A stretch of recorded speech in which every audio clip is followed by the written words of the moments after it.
Hi, my name's Phil. I like talking about politics, and in this video I like to discuss my latest thoughts on, the first PMQs for a few weeks after the Easter recess, as Starmer decided to take Sunak to task over the absolute carnage that is the state of public services after 13 years of Tory mismanagement.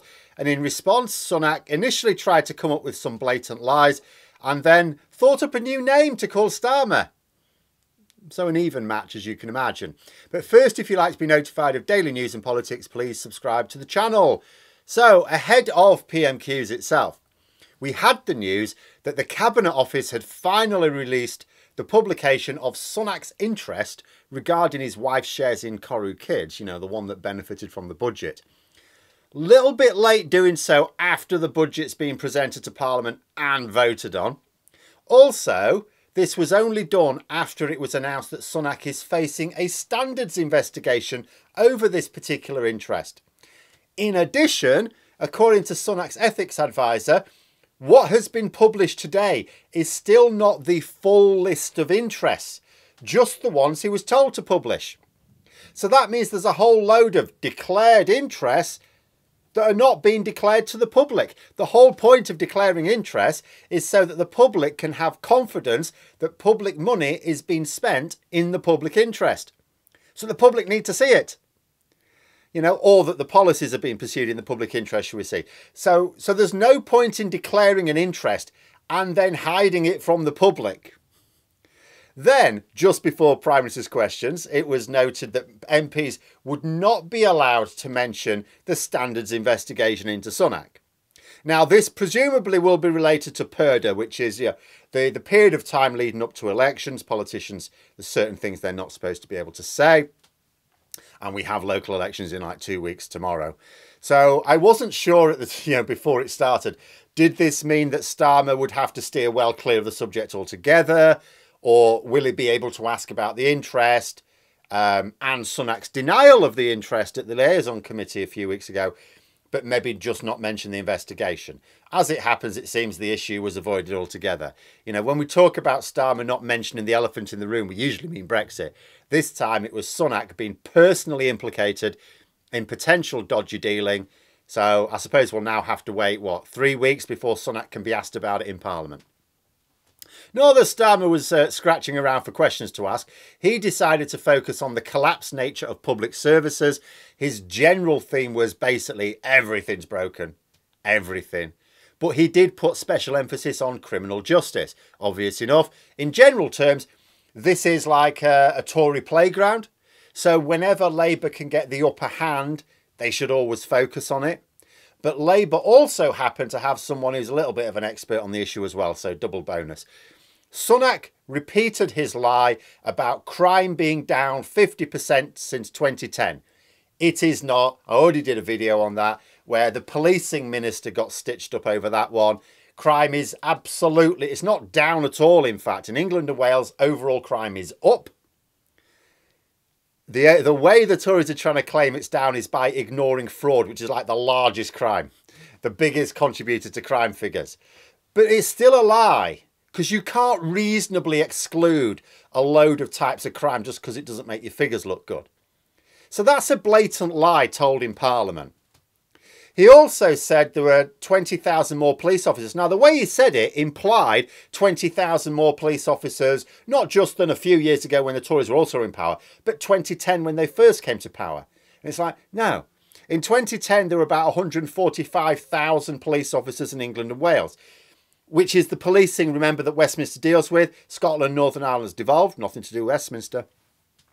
Now, this figure fell by 23,000 police officers at one point under the Tories.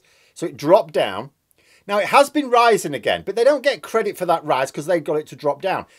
Their baseline is 2010. If they're going to say there's more police officers, your baseline is 2010.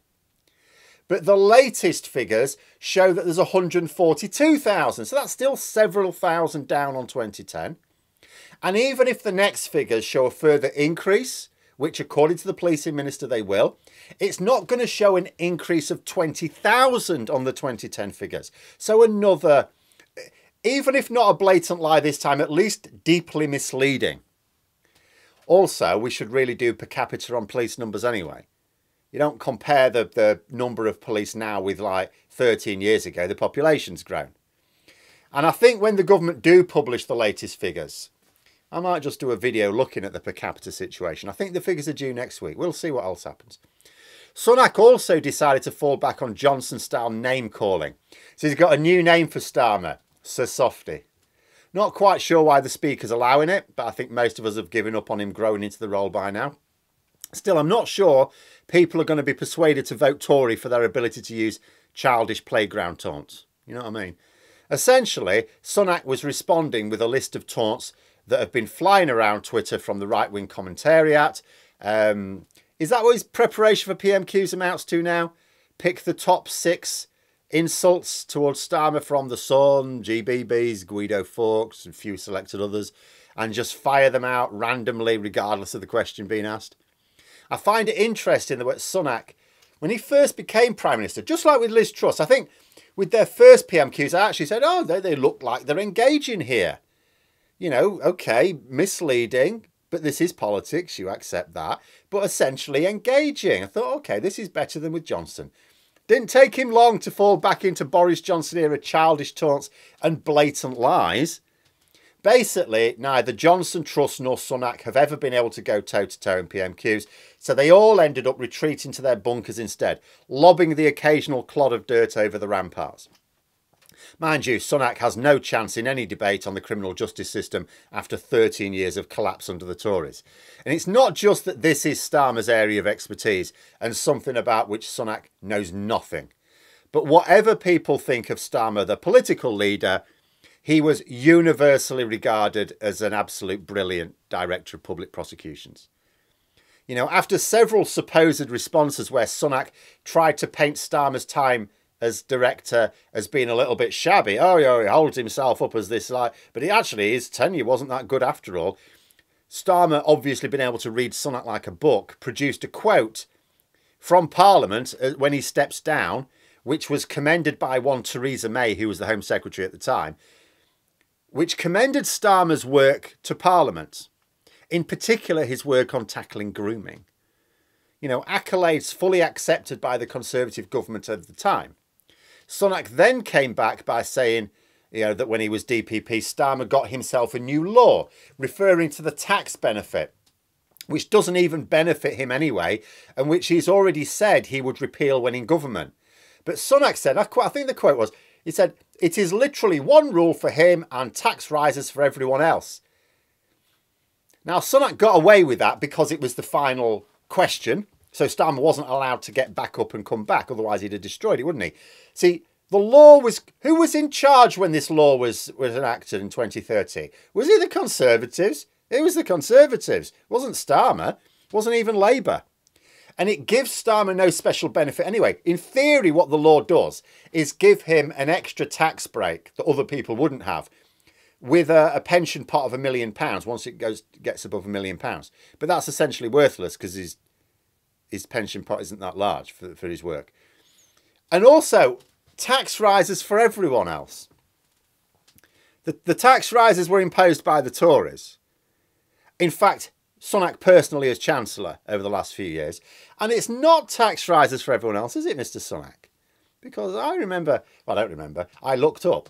Several years ago, a certain Rishi Sunak, before he rose to prominence, a certain Rishi Sunak voted to reduce capital gains tax, which personally benefited him to the tune of hundreds of thousands of pounds. So as Chancellor, he's been putting up taxes for most people, but he has voted to reduce his own tax bill. But that's the thing with the sixth question, you see. The Prime Minister could say whatever they like, and you have no immediate right to reply. Wouldn't stop him bringing it up next week if he really felt he wanted to, though. Mind you, also easy enough to deal with if any journalist is silly enough to bring it up in a future interview with Starmer. Then it was Stephen Flynn for the SNP. Very interesting. It's a very bad situation Flynn's in at the moment. Being honest, Flynn has a crap hand right now. There's no getting away from the mess going on at the top of the SNP. Yes, we may ask why the same energy is not seen in criminal investigations into the likes of former Tory peer Michelle Mone, for example. There can absolutely be questions of double standards. But the fact of the matter is the SNP are in trouble and don't even know what to do about it. Some are calling for a complete break with Sturgeon and everyone implicated in the scandal. I would agree with that. The SNP needs to say, if these people have done wrong, they're nothing to do with us. We didn't know about it. This is isolated. We completely disavow any attempt to even look like you're covering or considering them part of your own. All very loyal, but it's going to hurt the entire party. Yet this doesn't seem to be the universal view. You know, I can't say that Yusuf has made any clearly bad moves at the moment over this, because he's also been dealt a bad hand. It's not clear he'll have known anything about this before it all blew up. But he is faced with a massive crisis. And Flynn is the one who has to stand up in Westminster and attack his opponents whilst his Holyrood colleagues shell his own position. And I've said before, his recent attention being turned to Labour is a sign that the SNP are worried. I mean, I know a lot of them will say, oh no. And I do get comments. The current chaos risks losing them support at the ballot box. Labour stand to be the main beneficiaries. And whenever I say anything like that, I go, no, Phil, no, because this or that or that. Where did the SNP get their votes from as they were gaining in stature over the last 15 or so years? From Labour. So when they lose support, where's it likely to go? But also look at the polls and then ask yourself this. If the SNP aren't worried about Labour in Scotland, if they're not worried, why has Flynn suddenly started attacking Labour in his questions to the Tory leader? You know, today's first question was all about Labour. Finished reference to the Conservatives. He's not bothered about the Conservatives. He's not concerned with the Conservatives. And the second was, of course, just a repeat of it. Now, you could argue, well, you know, Labour are the SNP's opponents as much as the Tories. Yes, I've said as much myself, in fact, more so. But this focus on Labour in questions of the Tory Prime Minister is new. Labour have been opponents of the SNP for many years. But it's just recently they've started basically attacking Labour in their PMQs questions. Very interesting. He asked Sunak why the Scottish Conservative leader was, this was Douglas Ross, was advising people to vote Labour. He said, was it because of Starmer's refusal to back striking workers, support for Brexit, or opposition to independence? Sunak, of course, feigned mock sympathy for the mess the SNP are in right now, which is what he's going to do all day and all night now. Flynn then repeated his question as to why Douglas Ross was asking for people to vote tactically for Labour. Sunak just welcomed the SNP's moves to drop Sturgeon-era policies, referencing again the mess left at the end of her leadership. Easy for Sunak on this occasion. Didn't answer the question, of course, never does, which was why Flynn had to repeat it. But I thought to myself, did Flynn gain anything by repeating it? Usually you repeat a question to highlight the fact that Sunak's not answering it. But as it's a fairly facetious question, he's asking Sunak not about his own policies or his own government's record. He's asking about a colleague's behaviour who's not even a close colleague, you know. And this is going to be Sunak's response to Flynn every time now, all the way till the next election.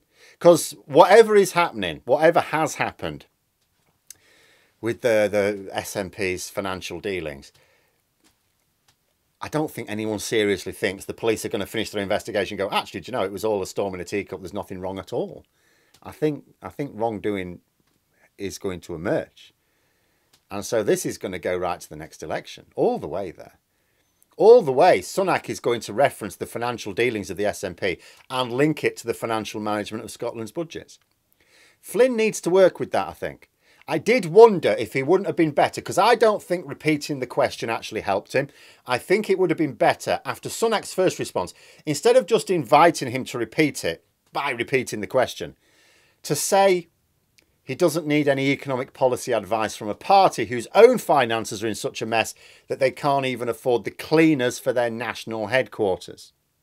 Yes, Sunak will fire back, but he's going to anyway. You may as well get some shots in yourself. But anyway, those are my thoughts of the headline showdowns. Let me know yours in the comments below. Hope you found the video interesting. If you did, please click the like button. If you'd like to support the channel further, the join button for memberships. And until next time, I'll see you later.